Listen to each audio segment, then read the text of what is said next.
तो देखो, अब हम स्टार्ट करेंगे लॉ ऑफ डिमांड। तो मैंने डिमांड को डिटरमाइन करने वाले कई सारे फैक्टर लिखवा दिए। Price, fashion, taste, population, price of related goods, substitute goods, complementary goods, income effect, normal good, inferior good. बहुत सारे फैक्टर लिखवाए मैंने, मुझे मालूम है। एक्सपेक्टेशन है कि नहीं, और भी कई सारे। तो इतने सारे फैक्टर हमने पढ़े डिमांड के। किसके पढ़े? डिमांड के। अब ध्यान से समझना लॉ ऑफ डिमांड। तुम सोच रहे होंगे मैं पढ़ाने वाला हूं लॉ ऑफ डिमांड, तो मैं फैक्टर की बातें क्यों कर रहा हूं। अगर तुमने फैक्टर को ध्यान से समझा है तो तुम्हें लॉ ऑफ डिमांड भी चुटकियों में समझ में आ जाएगा, चुटकियों में।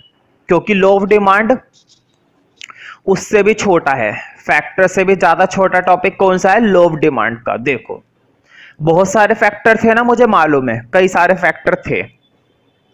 अगर मैं तुमसे कहूं कि लॉ ऑफ डिमांड के लिए फैशन वाला फैक्टर जरूरी नहीं है, लॉ ऑफ डिमांड के लिए इनकम वाला फैक्टर जरूरी नहीं है, लॉ ऑफ डिमांड के लिए expectation, substitute goods, complementary goods, taste कुछ भी जरूरी नहीं है, सिर्फ एक फैक्टर को छोड़कर।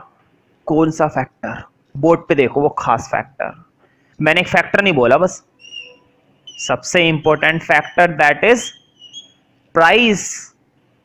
किसी भी चीज के बारे में तुम सबसे पहले जाकर क्या पूछते हो? भाई कीमत बता, कीमत बता। अगर मैं नहीं खरीद पाया तो मेरी बेइज्जती हो जाएगी, पूछते हो ना। तो पहले कीमत पूछनी पड़ती है, यानी कि सबसे ज्यादा जरूरी फैक्टर है डिमांड के लिए कौन सा? प्राइस। प्राइस वैसे तो जरूरी है ही, क्योंकि प्राइस के बेस पर ही हम खरीदते हैं या फिर नहीं खरीदते हैं, समझ रहे हो ना। या तो हम उस चीज को खरीद लेंगे या फिर हम उस चीज को नहीं खरीदेंगे, है ना। दो ही बातें होती हैं, तीसरी बात होती है क्या? तीसरी बात कुछ नहीं होती। या तो उस चीज को तुम खरीद लोगे प्राइस के बेस पर, या फिर तुम नहीं खरीदोगे ना। तो सबसे बड़ी चीज है प्राइस। तुम कहोगे बाकी फैक्टर जरूरी नहीं है, मैं बोलूंगा जरूरी है, लेकिन लॉ ऑफ डिमांड के लिए जरूरी नहीं है। देखो, लॉ ऑफ डिमांड बहुत ही सिंपल सी बात कहता है, बहुत ही सिंपल सा लॉ है। लॉ का मतलब होता है नियम, किसी चीज का कानून, किसी चीज का नियम। ध्यान से सुनो, अगर किसी चीज का प्राइस बढ़ेगा, किसी भी चीज का प्राइस, अगर वो प्राइस बढ़ेगा, मुझे बताओ, मारकर 10 रुपए से 20 का हो जाए, 20 रुपए से 40 का हो जाए, 40 से 50 का हो जाए, 50 से 70 का हो जाए, मार करके रेट बढ़ गए, मार करके रेट बढ़ गए। मार करके जैसे जैसे रेट बढ़ते जाएंगे, तुम उस चीज की डिमांड क्या करते जाओगे? कम करते जाओगे। क्या तुम उस चीज की डिमांड कम करोगे या नहीं करोगे? बताओ, प्राइस और डिमांड में कैसा रिलेशन हुआ? Negative relation. प्राइस और डिमांड में कैसा रिलेशन हुआ? नेगेटिव। नेगेटिव को एक नाम से और जानेंगे यहां पर। कैसा रिलेशन हुआ प्राइस और डिमांड के बीच? Inverse relation. इनवर्स का मतलब होता है उल्टा। ध्यान से देखो बोर्ड पे, प्राइस बढ़ेगा तो डिमांड उसका उल्टा है, डिमांड क्या हो जाएगी? कम हो जाएगी। अगर प्राइस कम हुआ तो डिमांड उसका उल्टा है, डिमांड क्या हो जाएगी? बढ़ जाएगी। अगर आज सोना फ्री में मिलने लगे, गोल्ड, चलो फ्री तो छोड़ो, फ्री तो खैर नहीं हो सकता, गोल्ड अगर रेट गिर जाए, तुम गोल्ड की डिमांड बढ़ा दोगे ना, तुरंत भाग भाग के क्या खरीदना शुरू करोगे? गोल्ड। पागल हो जाओगे बिल्कुल, बिल्कुल ऐसे हो जाएगी जैसे खरगोश के आगे गाजर है ना, गाजर को देखते ही वो पागल हो जाता है, बिल्कुल वो स्थिति हो जाएगी तुम्हारी। तो तुम तुरंत क्या करोगे? डिमांड करोगे। इसका मतलब ये हुआ कि प्राइस और डिमांड के बीच में कैसा रिलेशन होता है? Negative relation. यही लॉ ऑफ डिमांड है। देखो कितनी आसान डेफिनेशन है, ध्यान से सुनना। लिखने का मैं मौका दे दूंगा, और जब मैं लिखने को बोलूंगा तभी लिखना है, सिर्फ डेफिनेशन के मजे लूटो। डेफिनेशन सुनो लॉ ऑफ डिमांड की, बहुत ही सिंपल है। It explain the inverse relationship. ध्यान से सुनो, it explain the inverse relationship between, किसके बीच? प्राइस और डिमांड के बीच। It explain negative relationship between price and demand. हो गई डेफिनेशन, हो गई। हालांकि इतनी सिंपल में लिखवाऊंगा नहीं जितनी सिंपल मैंने बोली है, लेकिन हाँ बेसिक पता चल गया। तो तुम्हें आज के लिए फर्स्ट हेडिंग डालना है चैप्टर का, लॉ ऑफ डिमांड। लिखो नंबर वन में डेफिनेशन लिखनी है। तुम कहोगे भैया बाकी फैक्टर कहां गए? आपने जो फैशन वाला फैक्टर पढ़ाया था, एक्सपेक्टेशन वाला फैक्टर पढ़ाया था, सब्स्टिट्यूट गुड्स पढ़ाए थे, कॉम्प्लीमेंट्री गुड्स पढ़ाए थे, पॉपुलेशन पढ़ाई थी, उन सब का क्या हुआ? ध्यान से सुनो, मेरी बातों को ध्यान से सुनो। लॉ ऑफ डिमांड सिर्फ और सिर्फ किसके बेस पर बना है? प्राइस के बेस पर। वो अदर फैक्टर्स को क्या मानकर चलेगा? कांस्टेंट। वो ये मानकर चलेगा कि पॉपुलेशन में कोई चेंज नहीं हो रहा है, ना तो पॉपुलेशन बढ़ रही है और ना ही पॉपुलेशन कम हो रही है। मुझे बताओ क्या रियल में ऐसा होता है? नहीं होता। तो ये बात तुम्हें एज्यूम करनी है कि पॉपुलेशन चेंज नहीं हो रही। वो ये मानकर चलेगा फैशन को कांस्टेंट। फैशन ना तो कोई नया फैशन आ रहा है और ना ही कोई पुराना फैशन जा रहा है। क्या रियल में ऐसा होता है? नहीं। आए दिन मार्केट में नए नए फैशन आते रहते हैं ना, तो फैशन बदलता है। ये बात भी तुम्हें खुद मानकर चलनी है कि फैशन नहीं बदल रहा। एक्सपेक्टेशन, तुम कुछ भी उम्मीद नहीं कर रहे हो फ्यूचर के बारे में, ना तो प्राइस बढ़ने की उम्मीद कर रहे हो, ना ही प्राइस कम होने की उम्मीद कर रहे हो। क्या ऐसा होता है? एक्सपेक्टेशन को भी कांस्टेंट मानकर चलना है। तुम्हें मालूम है सब्स्टिट्यूट गुड्स और कॉम्प्लीमेंट्री गुड्स के प्राइस बढ़ते रहते हैं, कम होते रहते हैं, होता है ना भाई? याद है ना चाय और कॉफी वाला एग्जांपल, टी और कॉफी वाला एग्जांपल? बताओ सब्स्टिट्यूट गुड और कॉम्प्लीमेंट्री गुड्स के क्या प्राइस कम होते नहीं रहते या बढ़ते नहीं रहते? होते रहते हैं, लेकिन हम उसको क्या मानकर चलेंगे? कांस्टेंट। अब ध्यान से सुनो, लॉ ऑफ डिमांड तभी अप्लाई होगा, लॉ ऑफ डिमांड तभी अप्लाई होगा जब सिर्फ क्या बदलेगा? प्राइस, और अदर फैक्टर्स क्या रहेंगे? कांस्टेंट। तुम कहोगे सर ऐसा तो नहीं होता, अदर फैक्टर्स तो कांस्टेंट नहीं होते, पॉपुलेशन तो बदलती है, फैशन तो बदलता है, एक्सपेक्टेशन तो बदलती है, टेस्ट तो बदलता है, पसंद तो बदलती है, सब्स्टिट्यूट के गुड के प्राइस तो बदलते हैं, इनकम तो बदलती है। मुझे मालूम है बदलती है, तुम्हें भी मालूम है बदलती है, लेकिन लॉ ऑफ डिमांड क्या मानकर चलेगा? कांस्टेंट। मेरी गलती थोड़ी ना है, उन्होंने ही मान रखा है। ठीक है, अब लिखो definition. It states that, board पे लिखा हुआ है states, it states that when other factors समझ रहे हो ना? It states that when other factors remain constant, it states that when other factors remain constant but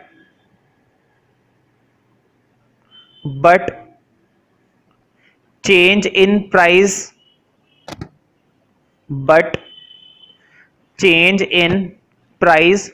exist, but change in price exist। Other factors क्या है? Constant है, और क्या बदल रहा है? प्राइस। ठीक है, but change in price exist. इसी में लिखो देयरफॉर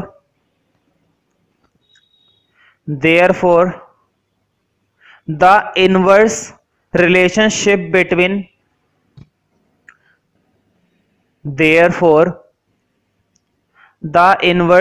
इनवर्स का मतलब होता है नेगेटिव रिलेशन। एक चीज बढ़ती है तो दूसरी चीज कम, और एक चीज कम होती है तो दूसरी चीज बढ़ेगी, है ना? Therefore the inverse relationship between price and demand. Inverse relationship between price and demand is called law of demand. यही क्या कहलाता है? Law of demand. Inverse relationship between price and demand is called law of demand. Is called law of demand. ठीक है, तो इनके बीच में कैसा रिलेशनशिप होता है? नेगेटिव, मतलब कि इनवर्स रिलेशन. अब तुमने सुना होगा ध्यान से, मैंने जब बोला था, मैंने स्टार्टिंग में बोल दिया when other factors constant. Other factor में क्या आ गया? क्या कंज्यूमर की इनकम सेम रहती है? कांस्टेंट का मतलब है सेम. क्या कंज्यूमर की इनकम सेम रहेगी? नहीं रहेगी. क्या फैशन सेम रहेगा? नहीं रहेगा. क्या एक्सपेक्टेशन में चेंज आएगा? बिल्कुल आएगा, सेम नहीं रहेगा. क्या सब्स्टिट्यूट गुड्स के प्राइस सेम रहेंगे? नहीं रहेंगे. क्या एक भी चीज तुम्हें सेम मिलती है रियल में? नहीं. लेकिन हम इस टॉपिक के लिए ये खुद एज्यूम करके चल रहे हैं. क्या करके चल रहे हैं? एज्यूम करके चल रहे हैं. तो पेपर में आ जाता है कई बार कि लॉ ऑफ डिमांड के कोई से भी 3 अजम्पशन बताइए, लॉ ऑफ डिमांड के कोई से भी 2 अजम्पशन बताइए, लॉ ऑफ डिमांड के सारे अजम्पशन बताइए. और क्या है अजम्पशन? अजम्पशन यही है कि सारे फैक्टर हमने क्या मानकर चले? कांस्टेंट. सिर्फ किसको छोड़कर? प्राइस को छोड़कर. ठीक है, अब लिखो नंबर 2 डेफिनेशन के बाद. नंबर 2 में यही टॉपिक लिखना है.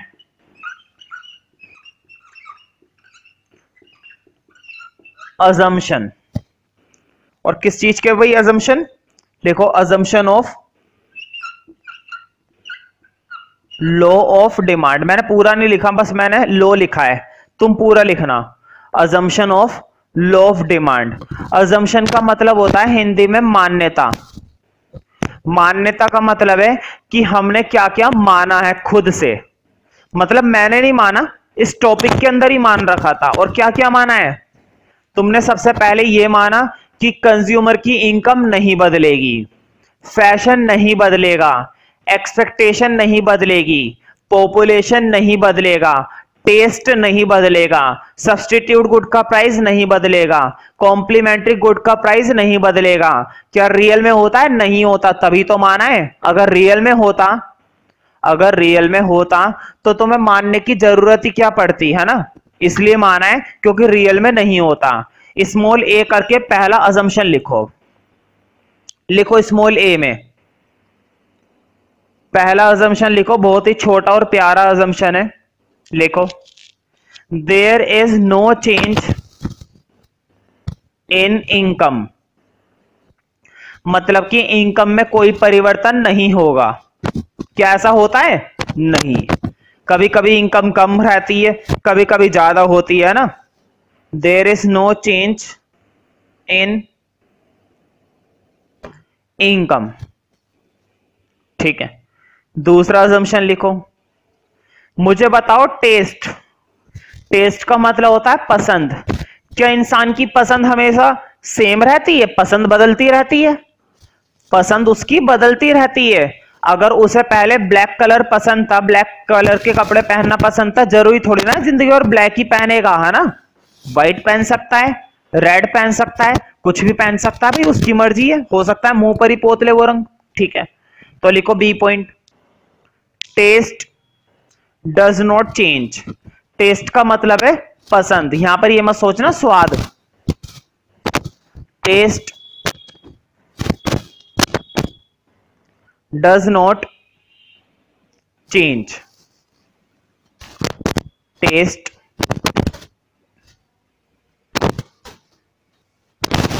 Does not change. सी लिखो, बताओ कि एक्सपेक्टेशन बदलती है? बिल्कुल।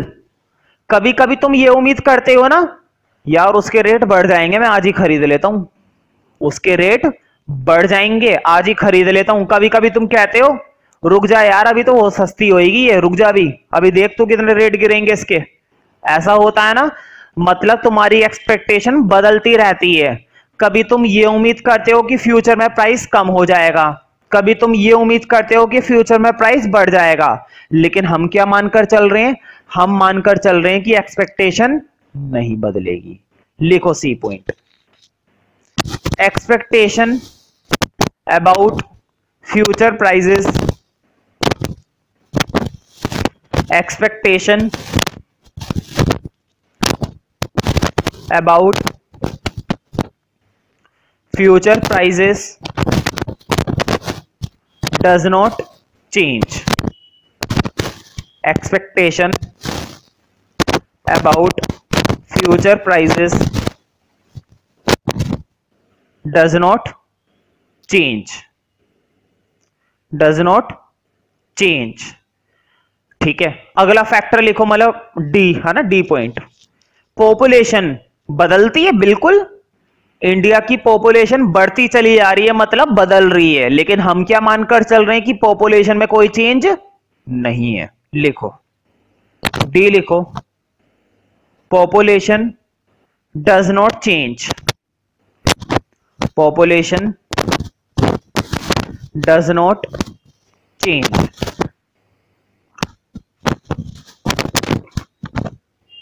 population does not change। ध्यान रखना, लो ऑफ डिमांड के लिए ही है ये अजम्पशन। कभी तुम सोच रहे हो रियल में ऐसा होता है, रियल में ऐसा नहीं होता। ये तो मैं इसलिए मान रहा हूं क्योंकि क्वेश्चन के अंदर लो ऑफ डिमांड की जरूरत यही है। ठीक है, अब लास्ट लिखो, बताओ रिलेटेड गुड्स के प्राइस बदलते हैं ना, सब्स्टिट्यूट गुड का प्राइस भी बदलता है, कॉम्प्लीमेंट्री का भी बदलता है। ठीक है, लास्ट लिखो ई, प्राइस ऑफ रिलेटेड गुड। हम इसको भी क्या मानेंगे कि ये भी नहीं बदलेगा, है ना, डज नॉट चेंज। ठीक है, तो लिखो price of related goods does not change. क्या करे भाई, कुछ भी बदल ही नहीं रहा है, इतने में तो दुनिया बदल जाती है। प्राइस ऑफ रिलेटेड गुड्स, मालूम है ना, रिलेटेड गुड्स में दो तरह की गुड्स आती हैं, सब्स्टिट्यूट और complementary. Price of related goods does not change, does not change. ठीक है, यहां तक लो ऑफ डिमांड का टॉपिक खत्म हो गया। अब इस चैप्टर का सबसे इंपॉर्टेंट क्वेश्चन मैं कराऊंगा। कई बार वो क्वेश्चन आ चुका है, आजकल पेपर में काफी देखने को मिलता है वो क्वेश्चन। ठीक है, कई बार कंपार्टमेंट में आता है। सबसे बड़ी बात यह है कि बच्चे उस क्वेश्चन की तैयारी करते ही नहीं है, वो सोचते हैं कि हम बनाकर कर देंगे वो क्वेश्चन। उन्हें ऐसा लगता है कि हम इस क्वेश्चन को बना कर देंगे, लेकिन नहीं, बनाने में इस क्वेश्चन को तो बिल्कुल नहीं किया जा सकता बनाने का। ले दे के इस क्वेश्चन के 4 पॉइंट है, कितने पॉइंट है? 4 पॉइंट। 4 नंबर के लिए ये क्वेश्चन आता है। अगर 3 नंबर के लिए आएगा तो तुम्हें 3 पॉइंट एक्सप्लेन करने हैं, 4 नंबर के लिए आएगा तो 4 पॉइंट एक्सप्लेन करेंगे। ठीक है, बच्चों को लगता है कि हम बनाकर कर देंगे, नहीं, इस क्वेश्चन को, खास करके इसी क्वेश्चन को तुम बनाकर नहीं कर सकते। अब मैं तुमसे पूछूंगा और मुझे मालूम है तुम बता दोगे। अभी अभी मैंने लो ऑफ डिमांड पढ़ाया है और वो ये कहता है कि प्राइस बढ़ेगा तो तुम डिमांड क्या करोगे? कम। भाई उल्टा रिलेशन है, प्राइस बढ़ा डिमांड कम कर दी। फिर अगर मैं तुमसे पूछता हूं कि प्राइस कम हुआ तो डिमांड को क्या करोगे? तुम बोलोगे बढ़ा देंगे। बिल्कुल सही बताया है, हालांकि तुमने बताया नहीं है, मैंने ही बोला है, लेकिन मैं उतनी उम्मीद कर सकता हूं कि तुम्हें मालूम है। ठीक है, प्राइस बढ़ा तो डिमांड कम और प्राइस कम तो डिमांड बढ़ेगी। ठीक है, क्यों? क्वेश्चन है क्यों। मुझे बताओ, ये लो ऑफ डिमांड है ना, ये लो ऑफ डिमांड है, एक तो तुम ये कह दोगे because of law of demand, law of demand की वजह से ऐसा हो रहा है। चलो ये तो कंसेप्ट हुआ कि मैंने तुम्हें लॉ ऑफ डिमांड पढ़ाया, तुमने उसके बेस पर बोल दिया कि इसलिए ऐसा हो रहा है। क्वेश्चन ये है कि लॉ ऑफ डिमांड अप्लाई ही क्यों हुआ, आखिर क्यों? प्राइस बढ़ने पर तुमने डिमांड को कम करा, आखिर क्यों? प्राइस कम होने पर डिमांड बढ़ा दी, क्यों? क्वेश्चन है क्यों, व्हाई। लिखो पहले क्वेश्चन, फिर समझाऊंगा मैं। ये टॉपिक खत्म हो गया है, सेपरेट क्वेश्चन लिखना है। अब पहले क्वेश्चन लिखो।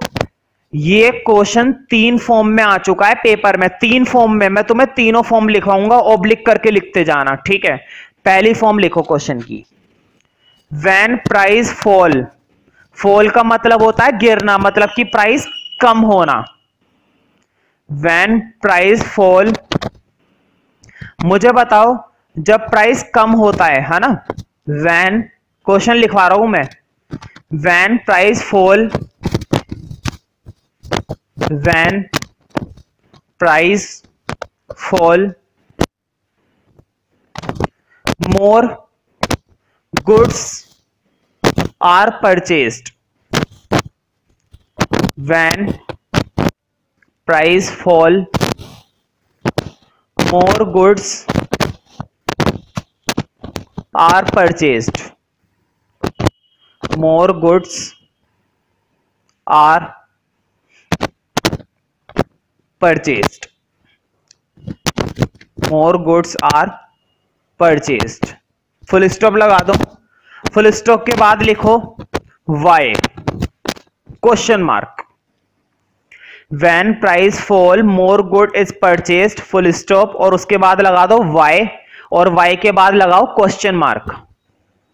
ध्यान से सुनो, मैंने लिखवाया है when price fall, जब प्राइस कम होएगा, जब प्राइस गिरेगा।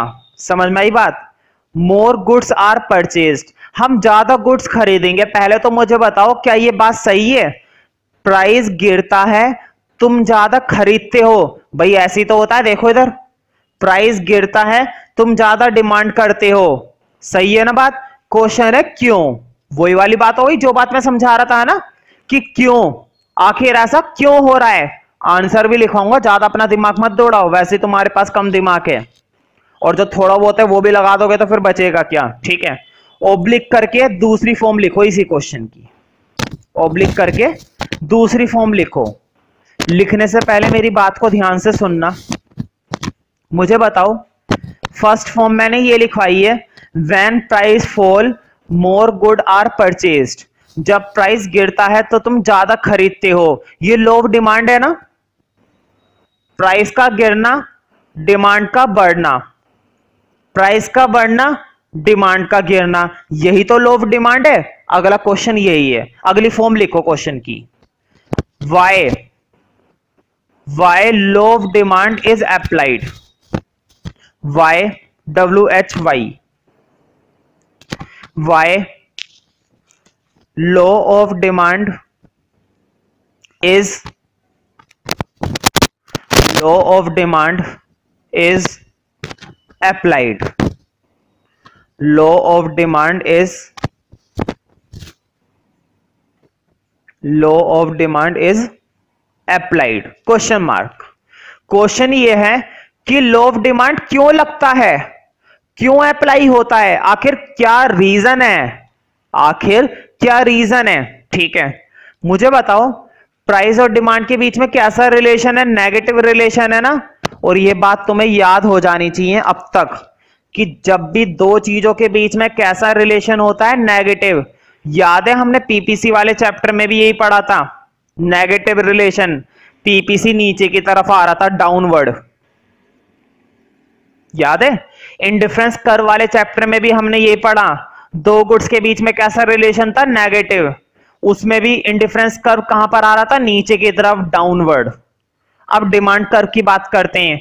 मुझे बताओ, प्राइस और डिमांड के बीच में कैसा रिलेशन है, नेगेटिव। यहां पर भी कैसा स्लोप आता है, डाउनवर्ड। तुमने देखा होगा डिमांड कर्व ऊपर से नीचे की तरफ आता है ना, मैंने बनवा दिया है डायग्राम। डिमांड कर्व ऊपर से नीचे की तरफ आता है। इसी क्वेश्चन की अगली फॉर्म लिखो, लिखो, why does demand curve why does demand curve slopes downward, उसका स्लोप डाउनवर्ड क्यों होता है? Why does demand curve slopes downward, slopes downward question mark. ठीक है, इन तीनों का सेम ही आंसर आएगा, वही 4 पॉइंट। शॉर्ट क्वेश्चन है ये, या तो 3 नंबर में बनता है या फिर 4 नंबर में बनता है। ठीक है, दूसरी चीज जो बीच वाली फॉर्म में मैंने लिखवाई है ना, why law of demand is applied, उस पर ज्यादा टिक कर लेना, वो ज्यादातर पूछा जाता है। बीच वाला और फर्स्ट वाला, देखो फर्स्ट और सेकंड ये दोनों फॉर्म ज्यादा पूछी जाती हैं पेपर में। ठीक है, मैं ये नहीं कह रहा कि स्लोप वाला नहीं आता, कई बार स्लोप वाला भी आता है। खैर कोई सा भी आए, अब तो तुम्हें मालूम ही है तीनों के अंदर यही आंसर लिखना है जो मैं लिखवाने वाला हूं।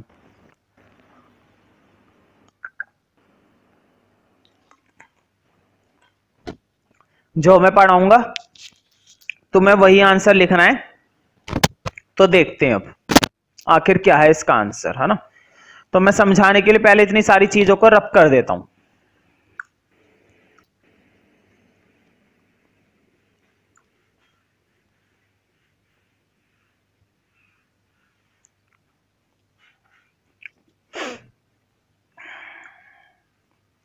हाँ भाई, क्वेश्चन ये है कि प्राइस कम होने पर हम ज्यादा क्यों खरीदते हैं।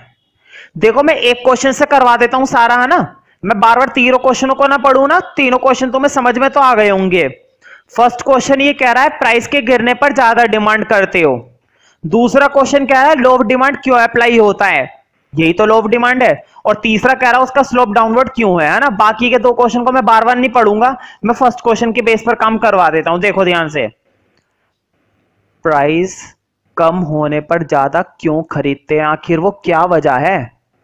अंदर से क्या जोश आ जाता है क्या प्राइस कम होते ही, अंदर से ताकत आ जाती है, शक्ति आ जाती है, अंदर से तुम्हें जोश महसूस होता है क्या, ऐसा लगता है अंदर ही अंदर जोश है, शक्ति है, अंदर ही अंदर एक शक्ति पैदा हो जाती है। बिल्कुल एक शक्ति पैदा हो जाती है। क्या पैदा हो जाती है? पावर। सुना है, शक्ति, पावर। अब तुम कहोगे ये के पढ़ाने लगी है, मैं मजाक हो रहा है यहां पर। बिल्कुल मजाक ही तो हो रहा है, मेरे साथ सीरियस रहकर पढ़े भी मत किया करो, कोई टेंशन वाली बात नहीं है। ध्यान से सुनो, कोई चीज 50 रुपए की थी, कितने रुपए की थी? 50 रुपए की। कितने रुपए की थी? 50 रुपए की। ठीक है, तुम 2 खरीदे, 50 रुपए की चीज कितनी खरीदी? 2 खरीदी। क्यों? क्योंकि 50 रुपए भाई सोच समझ के खरीदनी पड़ेंगी, है ना। 50 रुपए वाली चीज तुमने 2 खरीद ली, अब इसके रेट कम हुए। ध्यान से सुनो, 50 रुपए वाली चीज 2 खरीद ली, अब इसके रेट कम हुए, 25 रुपए हो गए। लॉ ऑफ डिमांड ये कहता है कि प्राइस के कम होने पर तुम ज्यादा खरीदोगे ना। बिल्कुल, तुमने क्या करा, तुमने 4 खरीद ली, ये है ना लॉ ऑफ डिमांड। क्वेश्चन है क्यों, ऐसा क्यों करा। ध्यान से सुनो, बहुत ही सिंपल सा रीजन है, शक्ति, शक्ति का खेल है सारा।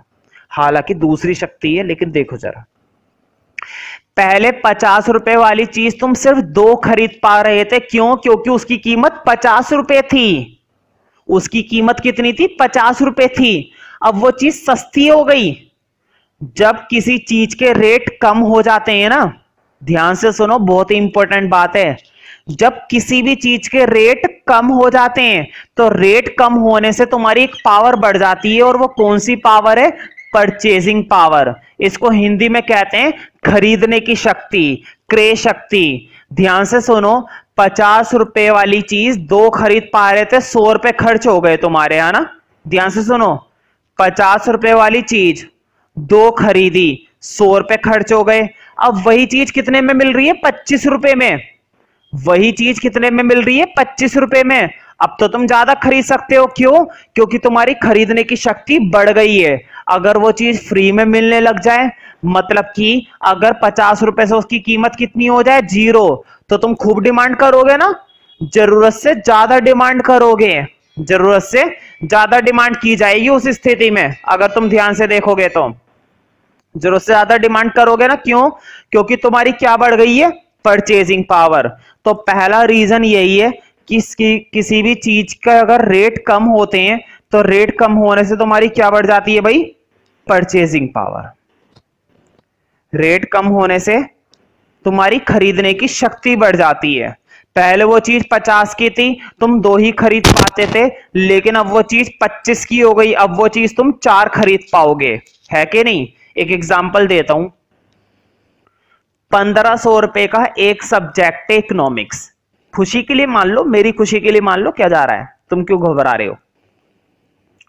1500 रुपए का एक सब्जेक्ट है इकोनॉमिक्स, एक ही पढ़ पाते थे, क्यों? क्योंकि महंगा है भाई 1500 रुपए। 1500 रुपए क्या सस्ते होते हैं? नहीं, महंगा है।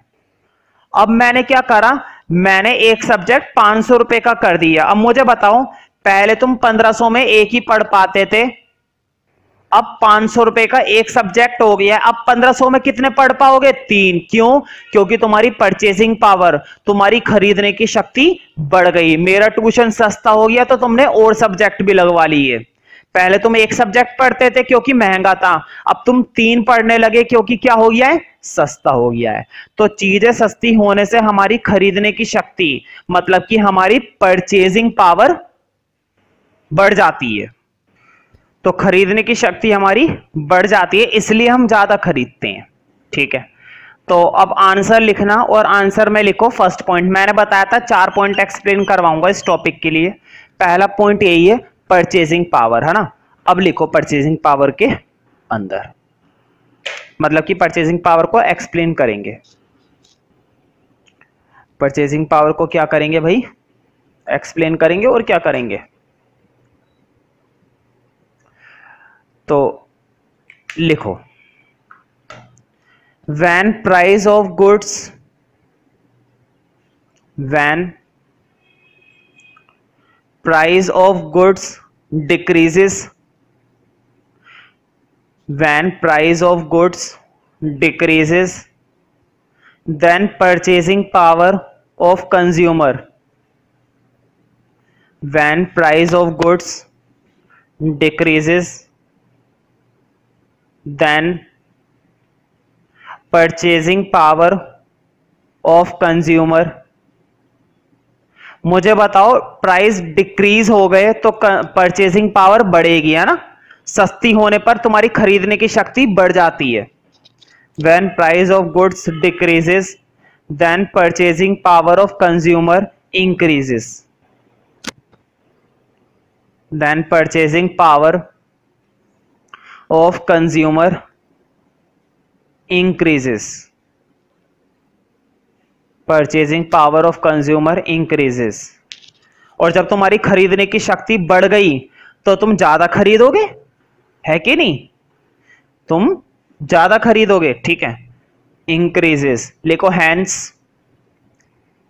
he can purchase more goods, he can purchase more goods, hence he can purchase more goods, hence।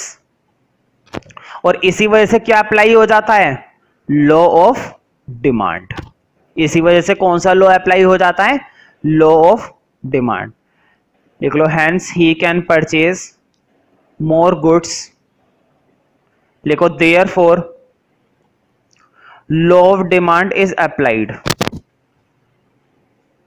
therefore law of demand is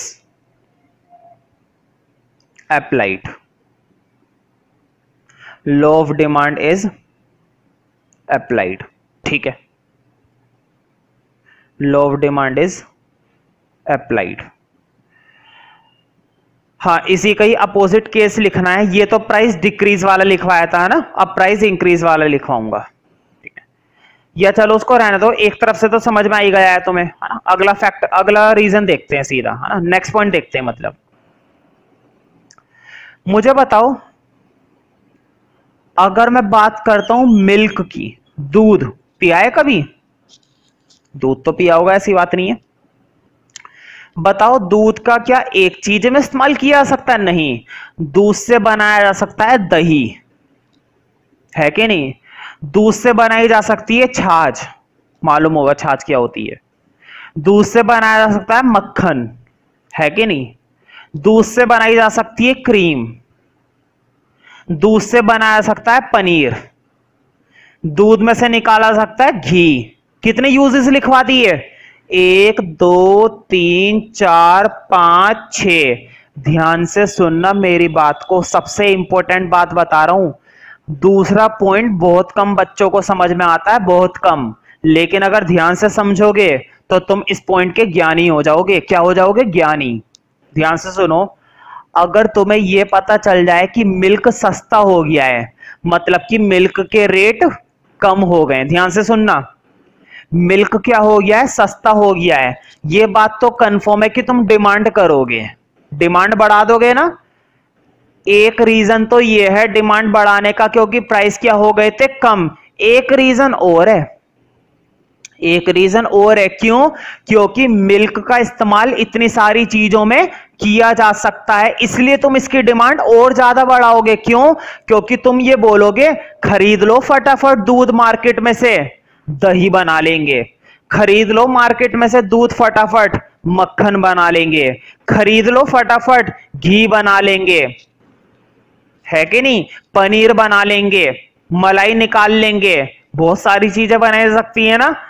तो प्राइस कम होने से डिमांड हम ज्यादा इसलिए करते हैं क्योंकि उस चीज का इस्तेमाल अलग अलग चीजों में किया जा सकता है, उस चीज का उपयोग अलग अलग चीजों में किया जा सकता है। मुझे बताओ, अगर यही प्रोसेस सॉल्ट में हो जाए तो? नमक, क्या नमक के मल्टीपल यूजेस होते हैं? नहीं होते। नमक का एकमात्र काम है खाने में इस्तेमाल करना, बस। और वो भी ना तो जरूरत से ज्यादा ना जरूरत से कम। क्या इसकी डिमांड बढ़ेगी प्राइस कम होने से? कुछ खास नहीं। अगर तुम 2 किलो नमक लाते हो तो क्या 10 किलो लाके रख लोगे? क्या फायदा भाई, 10 किलो लाकर क्या फायदा? प्राइस कम हो गए तो क्या हो गया? 10 किलो के नमक 10 साल तक के लिए लाके रख लिया। बेवकूफ बनती है, ऐसा नहीं होता। समझ रहे हो ना। तो किसी भी चीज की डिमांड बढ़ने का एक रीजन और है कि उसके कितने यूजेस होते हैं? Multiple uses. लिखो नंबर 2। दूसरा रीजन समझ में आ गया होगा क्या लिखवाने वाला हूं।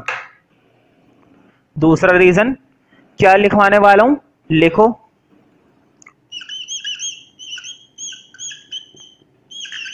मल्टीपल यूजेस, है ना। मल्टीपल यूजेस मतलब कई सारी चीजों में उपयोग किया जाना। ठीक है, लिखो लिखो। अ good have several uses. A good have, a good लिख लोगे ना, पहले ए फिर good. A good have several uses, several uses। लिखो फॉर एग्जाम्पल, यहां पर तुम्हें एग्जाम्पल देना पड़ेगा, बिना एग्जाम्पल के बात नहीं बनेगी, टेस्ट में भी और पेपर में भी। A good have several uses, for example milk. Milk is used for making curd. Curd का मतलब होता है दही, कहते नहीं दिमाग का दही कर दिया। A good have several uses, for example milk, for example milk used in, sorry, milk is used for making curd.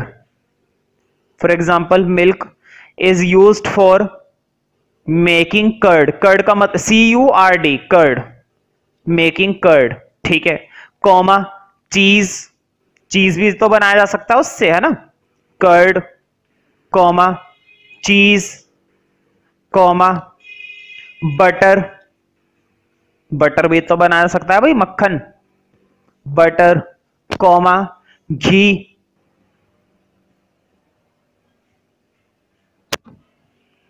है ना, एटसेट्रा, और भी कई सारी चीजें। Milk is used for making curd, cheese, butter, ghee etcetera. ठीक है, तो अगर ऐसे में मिल्क के रेट कम हो जाएं तो तुम और डिमांड करोगे, क्यों? क्योंकि मिल्क से इतनी सारी चीजें बनाई जा सकती हैं। तुम मिल्क से दही बनाकर रख लोगे, मिल्क से पनीर बनाकर रख लोगे, मिल्क से घी निकाल लोगे, है कि नहीं? तुम चालू इंसान हो, कर लोगे ये काम, हम तो नहीं कर पाते। ठीक है, एटसेट्रा के बाद फुल स्टॉप लगा दो। अब लिखो फुल स्टॉप के बाद, if price of milk decreases, अब ऐसे में क्या हो अगर मिल्क का प्राइस कम हो जाए, if price of milk decreases,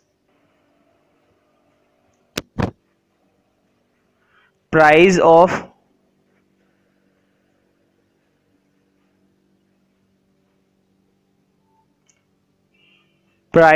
milk decreases, it will be used for multiple purpose, it will be used for multiple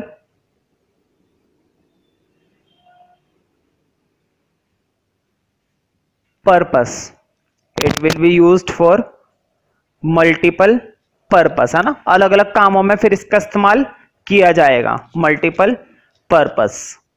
ठीक है, लिखो therefore demand, therefore demand for milk increases, demand क्या हो जाएगी? बढ़ जाएगी।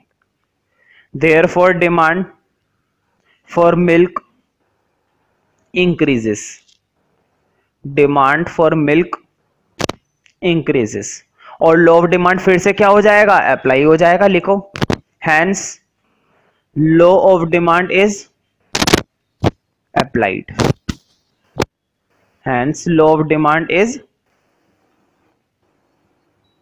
अप्लाइड। तो ऐसे में क्या होगा? लॉ ऑफ डिमांड अप्लाई हो जाएगा।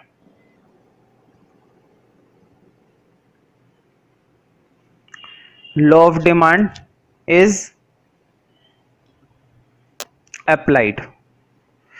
तो ध्यान रखना, ये जितने भी मैं पॉइंट एक्सप्लेन करवा रहा हूं, ये सारे के सारे पॉइंट बहुत ही ज्यादा इंपॉर्टेंट है और तुम्हें इन पॉइंटों को ध्यान से कवर करना चाहिए।